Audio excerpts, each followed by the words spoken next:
Hello everyone, it is Tuesday, January the 7th, and in Canada it is the feast of Saint André Bessette, founder of the family, patron of family caregivers actually.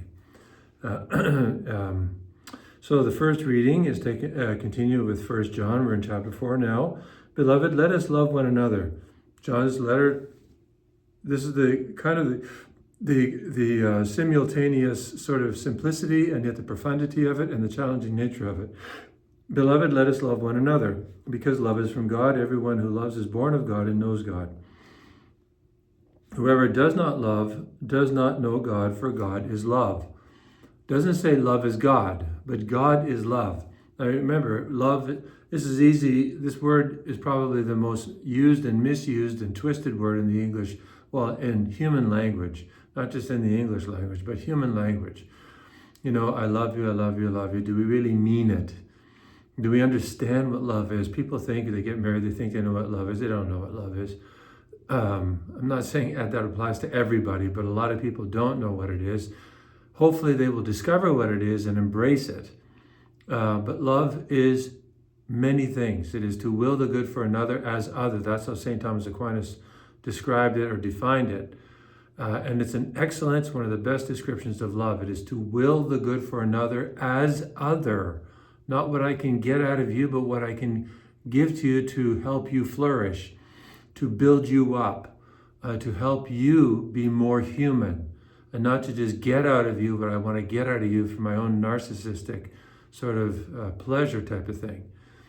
It is to sacrifice oneself. It is to be faithful to one's commitments and so on. That is true love.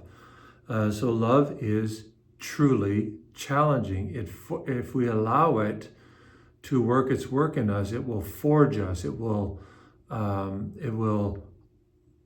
rein in our disordered passions.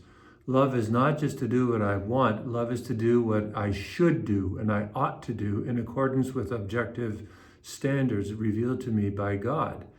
So this is the really challenging nature of love, but there's no greater reality. And in fact, it's the most powerful force in the universe. God created us because he loves us. He doesn't need us. He doesn't need you. He doesn't need me. He creates us because love seeks to communicate itself for the good of another. It seeks to share its own happiness. That's why God made us. Most powerful force in the universe is love.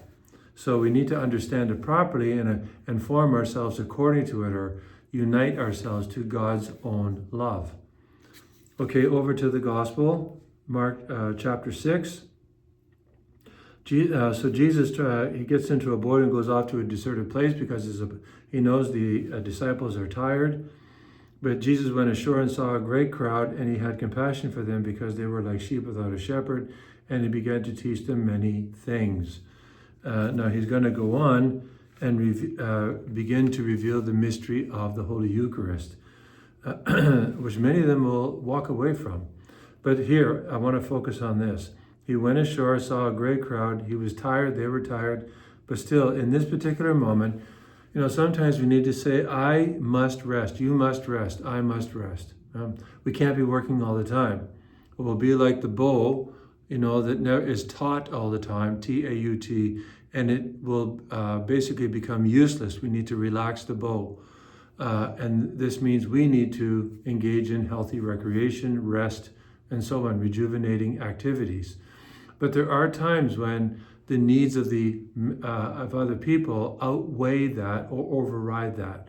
And these are judgment calls on our part. They're calls of prudence, they're calls of love. And in this case, our Lord saw the sheep, these people who were hungering for what he had to say. They were like sheep without a shepherd, and he resolves to teach them at some length. Now, that probably was a long time, like a couple of hours.